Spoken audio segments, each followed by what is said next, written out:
Assalamualaikum. Hai teman-teman semuanya.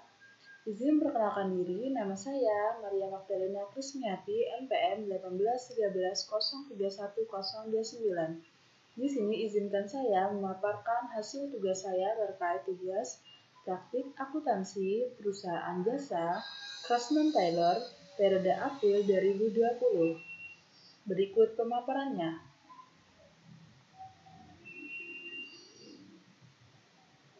Langsung saja masuk di bulan April, jurnal umum bulan April.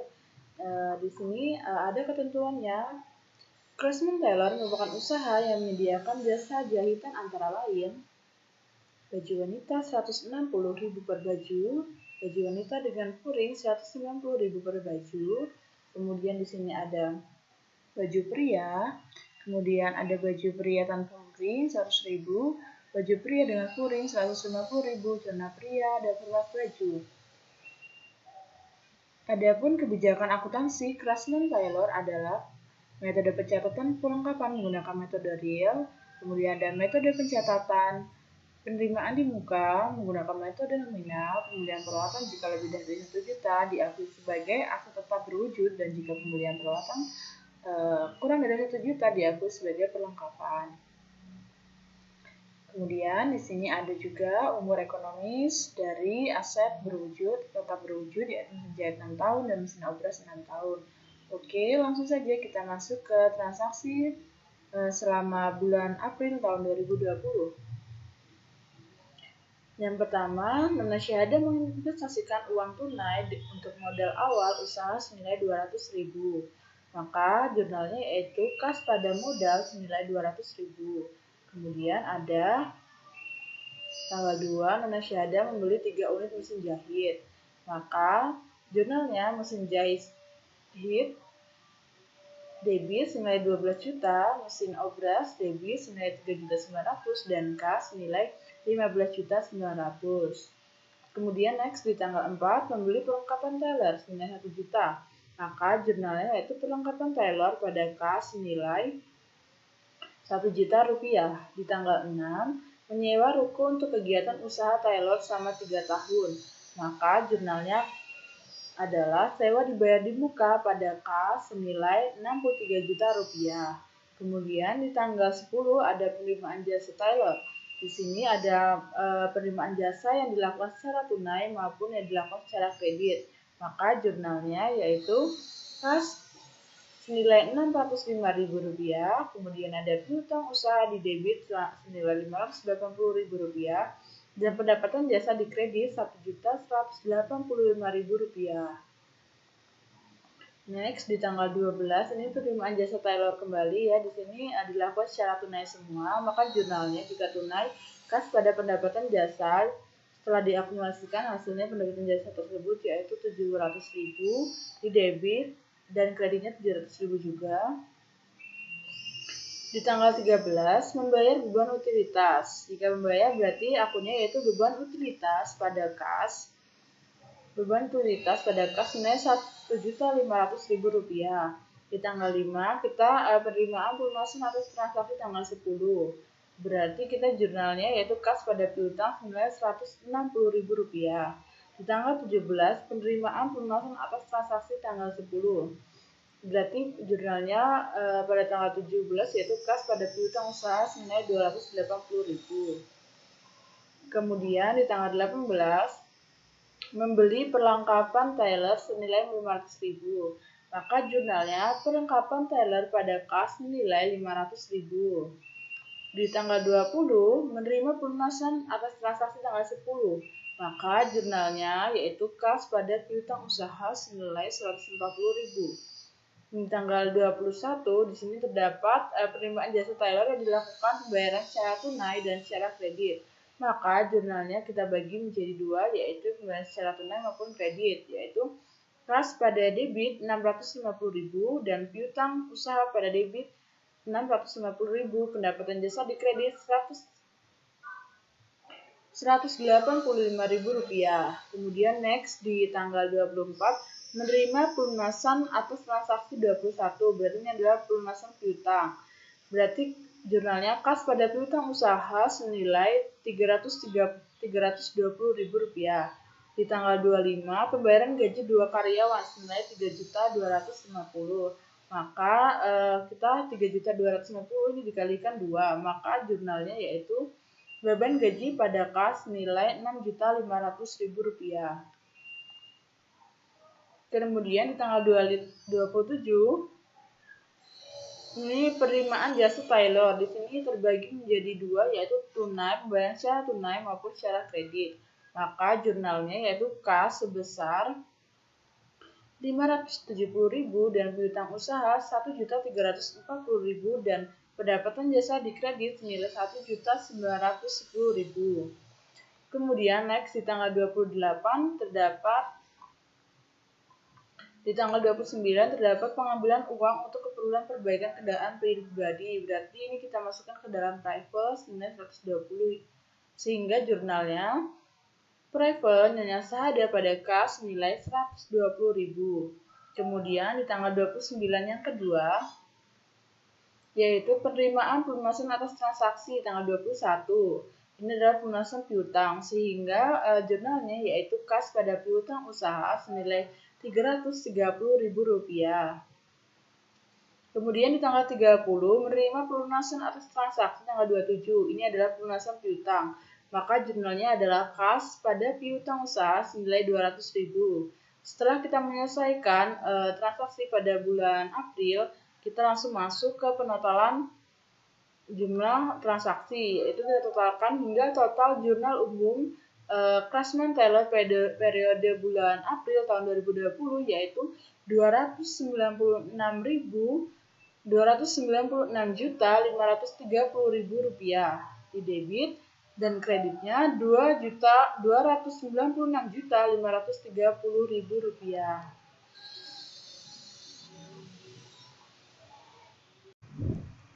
Baik, selanjutnya saya akan menjelaskan buku besar Craftsman Tailor. Buku besar sendiri adalah buku yang berisikan kumpulan akun-akun perkiraan yang terkait dengan pencatatan transaksi keuangan yang mengikhtisarkan buku pembantu yang berisi semua daftar perubahan laporan keuangan dari suatu entitas atau perusahaan. Buku besar merupakan dasar pembuatan laporan neraca dan laporan laba rugi. Yang pertama, cara saya memasukkan atau membuat buku besar yaitu mengumpulkan akun-akun kas terlebih dahulu, yaitu tanggal 2, tanggal 3, tanggal 4 ini terdapat kas, lalu kita pindahkan saja, kita letakkan di sini. Kemudian jika terdapat transaksi kas yang terjadi di sebelah debit, kita masukkan ke debit. Jika ada yang di sebelah kredit, kita masukkan di sebelah kredit. Begitupun selanjutnya. Adapun angka-angka saldo ini berasal dari angka debit ini kita masukkan terlebih dahulu ke debit, kemudian terjadi pengurangan karena sebuah pengeluaran, maka dikurang, kemudian hasilnya diletakkan kembali di sini, kemudian ada pengurangan kembali, ini terjadi pengurangan, penambahan, di sini pengurangan, di tanggal 15 penambahan kas kembali, kemudian ada pengurangan, sehingga kita peroleh hasil akhir dari saldo kas perusahaan Craftsman Tailor yaitu Rp1.114.860.000. Kemudian kita lanjut di piutang usaha. Piutang usaha ini seperti cara yang tadi, yang pertama kita kumpulkan terlebih dahulu akun-akun piutang yang memungkinkan terjadi perubahan per transaksi dari tertanggal 10 hingga tanggal 30.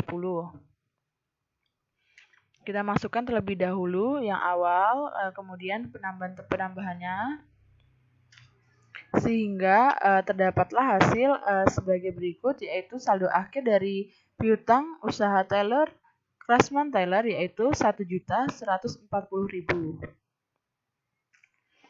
Kemudian di buku besar perlengkapan tadi terdapat 2 transaksi dari jurnal umum yaitu pada tanggal 4 dan tanggal 18, yaitu jika perlengkapan pasti dia di sebelah debit. Maka total dari perlengkapan Craftsman-Tailor yaitu 1.500.000. Kemudian di buku besar peralatan mesin jahit terjadi transaksi di tanggal 3. Langsung saja kita masukkan hingga debitnya saldo dari peralatan yaitu 12 juta. Kemudian peralatan mesin obras terjadi transaksi pada tanggal 3. Langsung kita masukkan saja saldonya jadi 3.900.000. Kemudian di sini kita terdapat transaksi pembayaran beban gaji sehingga kita masukkan nama akun beban gaji terjadi pada transaksi tanggal 25 yaitu pembayaran gaji karyawan di debit senilai 6.500.000. Kemudian ada beban utilitas yang terjadi di tanggal 13 kita masukkan dengan nominal di debit 1.500.000. Kemudian ada beban perlengkapan. Ini terjadi di tanggal 30 dengan nominal 1.200.000.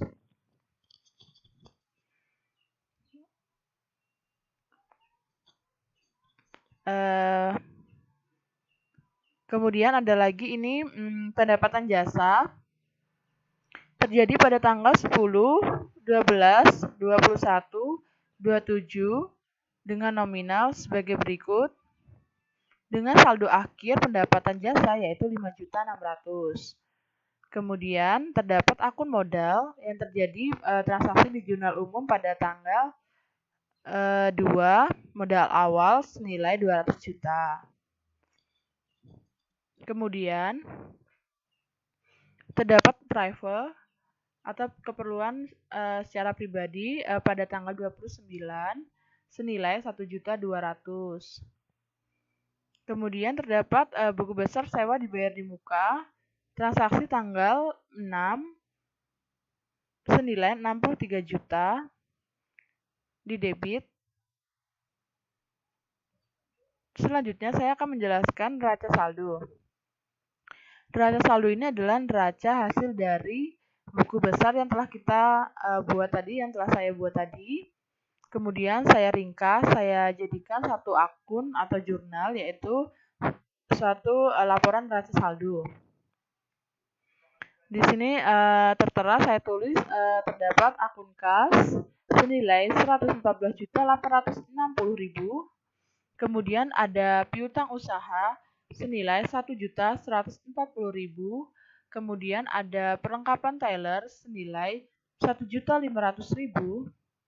Kemudian ada sewa dibayar di muka senilai 63 juta. Kemudian ada peralatan mesin jahit senilai 12 juta. Kemudian ada peralatan mesin obras senilai 3 juta. Dan modal non syahada di kredit senilai 200 juta. Private 1.200.000 di debit. Pendapatan jasa di kredit senilai 5.600.000. Beban gaji 6.500.000 di debit. Beban utilitas 1.500.000 di debit. Kemudian kita totalkan dengan hasil total neraca saldo. Debit senilai Rp205.600.000, kemudian di kredit senilai Rp205.600.000. Baik, selanjutnya saya akan menjelaskan ayat jurnal penyesuaian Craftsman-Tailor. Adapun jurnal penyesuaian adalah jurnal yang biasanya dibuat pada akhir periode akuntansi untuk mengalokasikan pendapatan maupun pengeluaran untuk suatu periode akuntansi untuk perubahan-perubahan saldo di dalam akun sehingga nantinya akan mencerminkan nilai saldo yang sebenarnya. Nah, langsung saja ini info data per 30 April tahun 2020 terkait periode bulan April. Yang pertama yaitu perlengkapan tersisa senilai 300.000. Karena perlengkapan harus tersisa, realnya harus tersisa senilai 300.000, maka jumlah saldo neraca. Selanjutnya saya akan menjelaskan neraca lajur yang telah saya kerjakan pada Craftsman-Tailor periode April 2020. Adapun neraca lajur itu sendiri adalah lembaran kertas yang berisi lajur atau kolom-kolom. Dalam membuatnya terdapat akun-akun yaitu neraca saldo, ayat jurnal penyesuaian, kemudian ada neraca saldo disesuaikan, laba rugi, dan neraca. Adapun pemaparannya yaitu sebagai berikut. Cara saya mengerjakan neraca lajur ini, yang pertama, saya akan memasukkan akun-akun dari neraca saldo ke dalam akun neraca saldo di neraca lajur ini. Dengan angka yang sama dan akun yang sama, tidak ada yang dirubah. Hasilnya pun sama, balance, yaitu sama dengan yang hasil di neraca saldo tadi, yaitu Rp205.600.000. Kemudian di kolom yang kedua terdapat ayat jurnal penyesuaian. Ini berasal dari kolom jurnal penyesuaian yang sebelumnya telah saya kerjakan. Ini tinggal saya salin saja, kemudian saya masukkan ke dalam ayat jurnal penyesuaian di neraca lajur dengan angka dan nama akun yang sama. Kemudian hasilnya pun sama, yaitu Rp3.170.834. Kemudian di sini terdapat nama akun neraca saldo disesuaikan. Neraca saldo disesuaikan yaitu penyesuaian antara neraca saldo dan AJP. Jadi, adapun angka ataupun akun-akun tersebut diakumulasikan dan dijadikan satu di neraca saldo disesuaikan. Yang pertama, kas ini tidak ada yang berubah, tetap. Kemudian di piutang usaha tidak ada perubahan, tetap. Di perlengkapan teller ada perubahan. Nah, di sini kan debit senilai 1.500.000, kemudian dikurang dengan angka 1.200.000 sehingga hasil neraca saldo disesuaikan perlengkapan yaitu 300.000. Begitupun dengan sewa dibayar di muka, ada pengurangan senilai 1.750.000 sehingga saldonya yaitu 61.250.000. Untuk peralatan mesin jahit tidak ada perubahan. Mesin obras tidak ada perubahan, modal tidak ada perubahan, private tidak ada perubahan, pendapatan jasa tidak ada perubahan. Kemudian beban gaji dan beban utilitas juga tidak ada perubahan. Kita tinggal masukkan akun-akun baru. Ini yang tadi dimasukkan dari AJP ini, tinggal kita pindah ulangkan ke neraca saldo disesuaikan. Kemudian ditotalkan sehingga hasil total antara debit dan kreditnya sama atau balance. Lanjut ke kolom laba atau rugi. Di kolom laba atau rugi ini mencakup pendapatan dan beban-beban operasional dan non-operasional. Nah, di sini terdapat pendapatan usaha senilai 5.600.000. Kemudian ada beban gaji, beban utilitas, beban perlengkapan, beban penyusutan, beban sewa. Nah, kemudian hasil beban ini yang terdapat di sebelah debit ini kita totalkan. Dan yang dikredit kita totalkan. Ternyata pendapatan tidak sebanding dengan pengeluaran atau beban. Sehingga dapat kita simpulkan bahwa perusahaan ini mengalami kerugian senilai selisih antara pendapatan dan pengeluaran atau beban. Pendapatannya yaitu 5.600.000 dan bebannya 11.170.000. Jika kita selisihkan yaitu 5.570.834 rupiah. Nah, jadi kerugiannya yaitu ini dia tadi 5.570.834 rupiah. Untuk mengerjakan neraca, kerugian perusahaan ini tinggal kita sampingkan saja di sebelah debit. Tadi yang sebelah kredit, kemudian kita pindahkan di sebelah debit.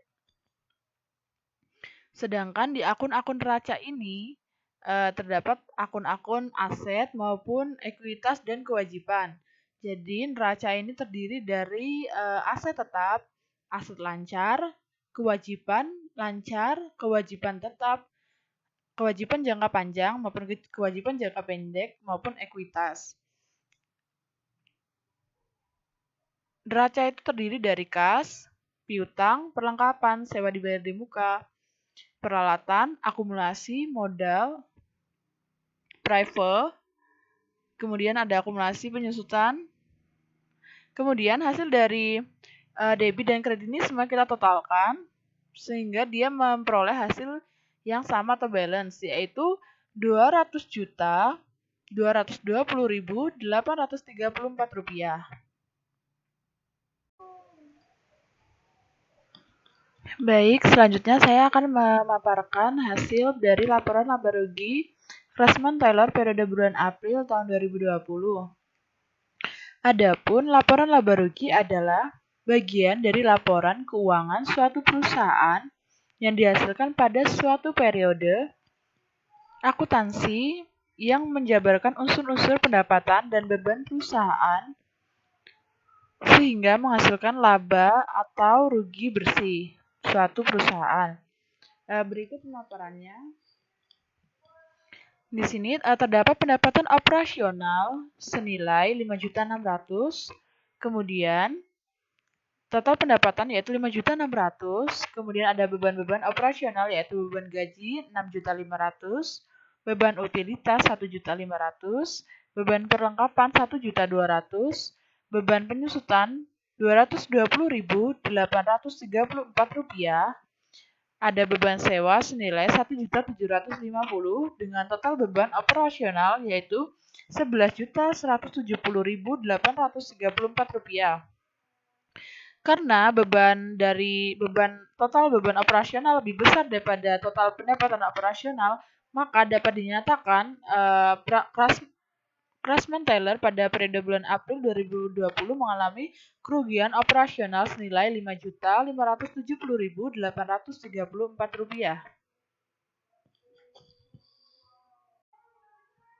Baik, selanjutnya saya akan memaparkan hasil neraca Craftsman Tailor pada periode yang berakhir pada 31 April tahun 2020.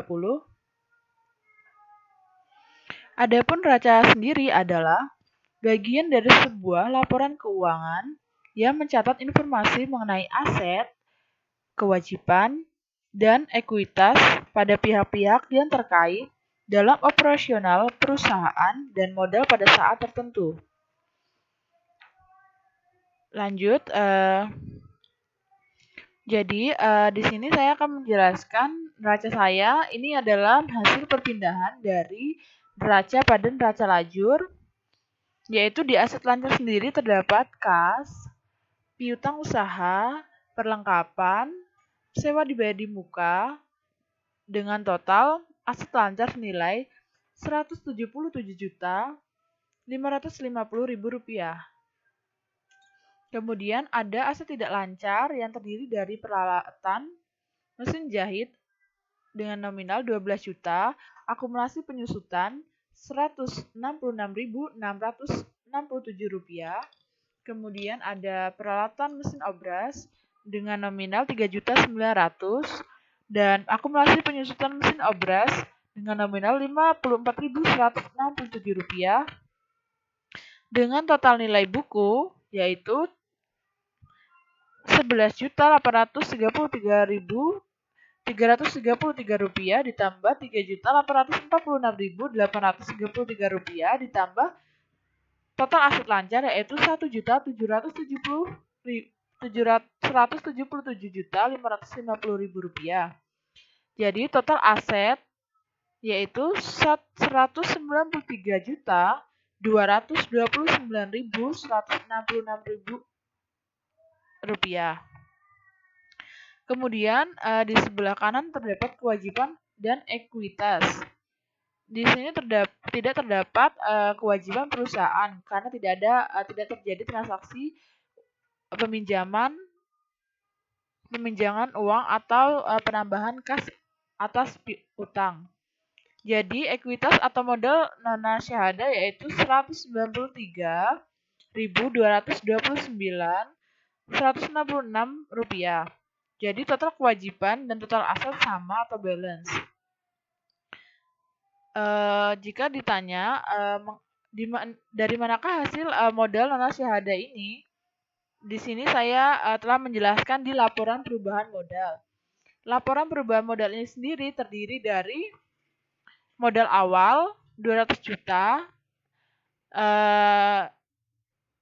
rugi bersih Rp5.570.834 ditambah private senilai 1.200.000, kemudian ada penurunan modal sejumlah Rp6.070.834, sehingga modal akhir nona syahada yaitu Rp193.229.166. Baik, selanjutnya saya akan menjelaskan jurnal penutup. Adapun jurnal penutup adalah jurnal yang dibuat pada akhir periode akuntansi untuk mentransfer saldo dari akun sementara ke akun permanen. Saldo akun-akun ini pada akhirnya digunakan untuk menyusun laporan laba rugi pada akhir tahun.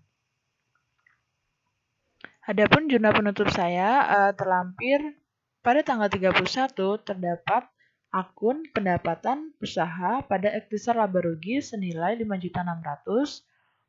Ini yaitu dari akun pendapatan usaha. Jadi di jurnal penutup ini merupakan pemasukan akun-akun dari laporan laba rugi yang terdapat di neraca lajur.